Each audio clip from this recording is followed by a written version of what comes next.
Donc je vous remercie tous. Beaucoup a été dit, notamment sur l'évolution du contexte, en particulier du contexte budgétaire et l'évolution des dotations de l'État. Mais avant de passer au vote, j'aimerais clarifier certains points relatifs à la délibération qui vous est soumise. Elle a en effet nourri quelques articles de presse dans lesquels aucune place n'a été donnée au point de vue de la collectivité.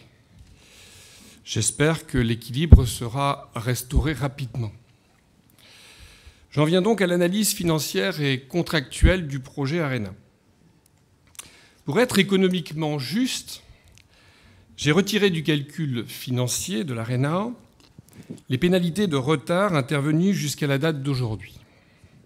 En effet, dans tous les cas de figure, celles-ci sont acquises et elles sont totalement extérieures au coût du projet. Ces pénalités de retard sont à mettre au crédit de la gestion du dossier par mon prédécesseur. Cela représente 9,3 millions d'euros et je le répète, quel que soit ce qui peut advenir, cette somme a été perdue au cours du mandat précédent et elle ne correspond à aucune plus-value pour le projet. Ceci étant dit, il est temps de mettre sur la table le vrai coût du projet ARENA pour la communauté urbaine conformément au contrat.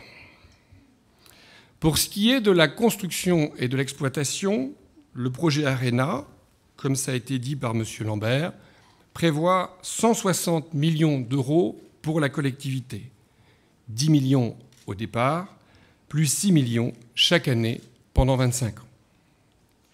Pour ce qui est des dépenses communautaires directes, le projet ARENA prévoit à minima 12,1 millions d'euros.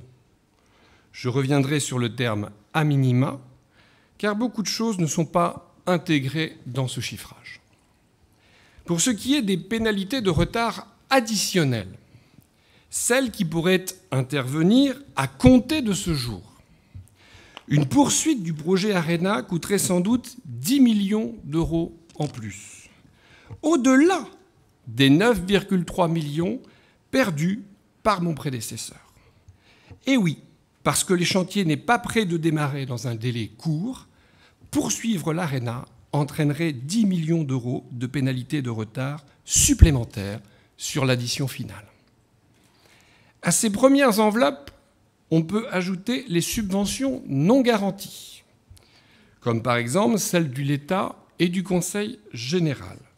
J'estime à 12 millions, ou régional, j'estime à 12 millions d'euros le surcoût prévisible pour la communauté urbaine au titre de la compensation de ces subventions que nous n'aurions jamais reçues. Et ce n'est pas fini, car le modèle économique de l'ARENA prévoit un coût de location de la salle par les clubs sportifs, comme l'a souligné M. Ringot. Or là-dessus, disons la vérité, c'est la communauté urbaine qui devrait payer. Sinon, la masse salariale de ces clubs diminuerait, et donc leur compétitivité. J'en parlais encore avec Christian Monchot et Hervé Bedlem, en présence de M. Bertrand Ringot, mercredi passé. Au final, vous pouvez rajouter 20 millions d'euros à ce titre sur 25 ans, une somme qui aurait été intégrée dans le budget communautaire sous forme de subventions complémentaires aux clubs de haut niveau. Et ce n'est pas fini, car la descente d'un des deux clubs sportifs dans les 27 prochaines années est un risque réel.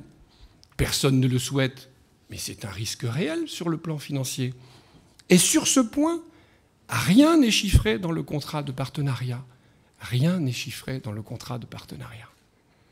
Ne pas le prendre en compte est un manque important, comme nos collègues du Mans ont pu s'en rendre compte. Avec un calcul de probabilité basique, j'estime qu'il représente un coût supplémentaire de 8 à 10 millions d'euros pour le projet ARENA. Et ce n'est pas fini, car il y a des aménagements induits par l'urbanisation d'un nouveau site en Orgracht. Vous serez dans une partie urbanisée, et rien en la matière n'est chiffré actuellement dans le projet ARENA. La gare ferroviaire et la base nautique, je n'ose même pas y penser.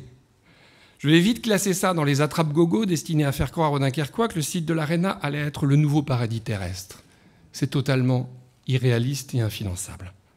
Quant à la passerelle au-dessus de la 16 pour rejoindre le parking événementiel près de la rue des Scieries, cette passerelle n'est pas chiffrée dans le projet ARENA, tout comme l'entretien et l'aménagement des nouvelles voiries, des espaces verts et des parkings sur 25 ans. On a un nouveau site urbanisé avec des contraintes de coûts complémentaires. Alors combien coûterait cette fameuse ARENA ? À minima, 220 millions d'euros, mais plus probablement 250 à 260 millions d'euros. Et je ne parle pas des coûts environnementaux, ni du barreau de Cappelle, que nous souhaitons réaliser indépendamment du projet ARENA. Je n'ai pas non plus tenu compte de toutes les dérives des partenariats publics-privés qui pourraient nous arriver et qui feraient sans doute arriver la facture aux 300 millions d'euros. Fort heureusement, aujourd'hui, compte tenu du recours de la DELFA, ce contrat ne peut plus être respecté en termes de délai. C'est donc le moment de clore un chapitre de notre histoire communautaire, héritage d'une gouvernance d'un autre temps. Et nous économiserons plus de 200 millions d'euros. Et oui, ce soir, nous économiserons plus de 200 millions d'euros. Car quels sont les vrais coûts de la résiliation ?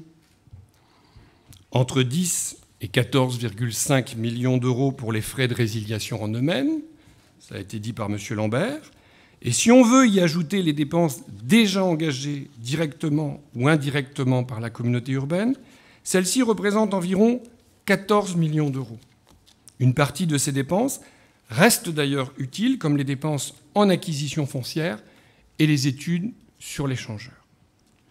Et que n'ai-je lu sur le sujet ? Que n'ai-je lu ?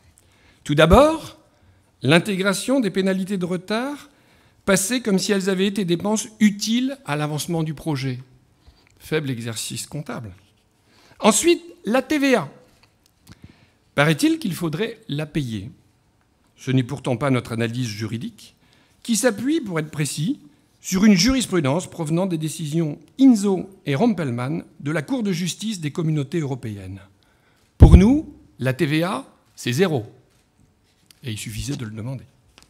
Le plus étonnant dans ce que j'ai lu, c'est l'opération qui consiste à intégrer 3 millions d'euros de remboursement de subventions dans le coût de l'ARENA pour la communauté urbaine, de la résiliation de l'ARENA pour la communauté urbaine.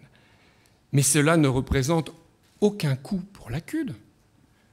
C'est une pure opération comptable, une recette et une dépense du même montant.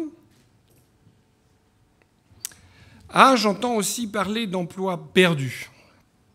Mais les 200 millions d'euros économisés ce soir seront réinjectés dans notre économie locale sur des projets vraiment utiles, avec une vigilance accrue sur la retombée en emplois locaux.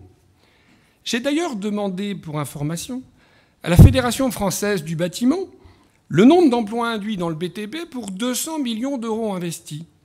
Voilà leur réponse. 2220 années d'équivalent temps plein. Grâce à la résiliation de l'ARENA, voilà ce qu'on va injecter dans l'économie locale dans les années à venir.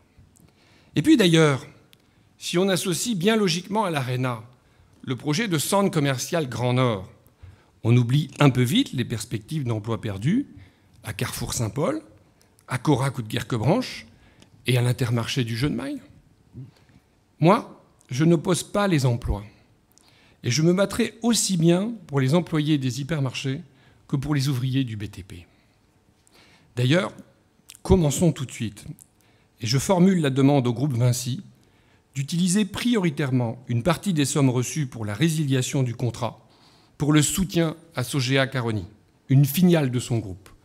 Le groupe Vinci a aujourd'hui largement les moyens de le faire.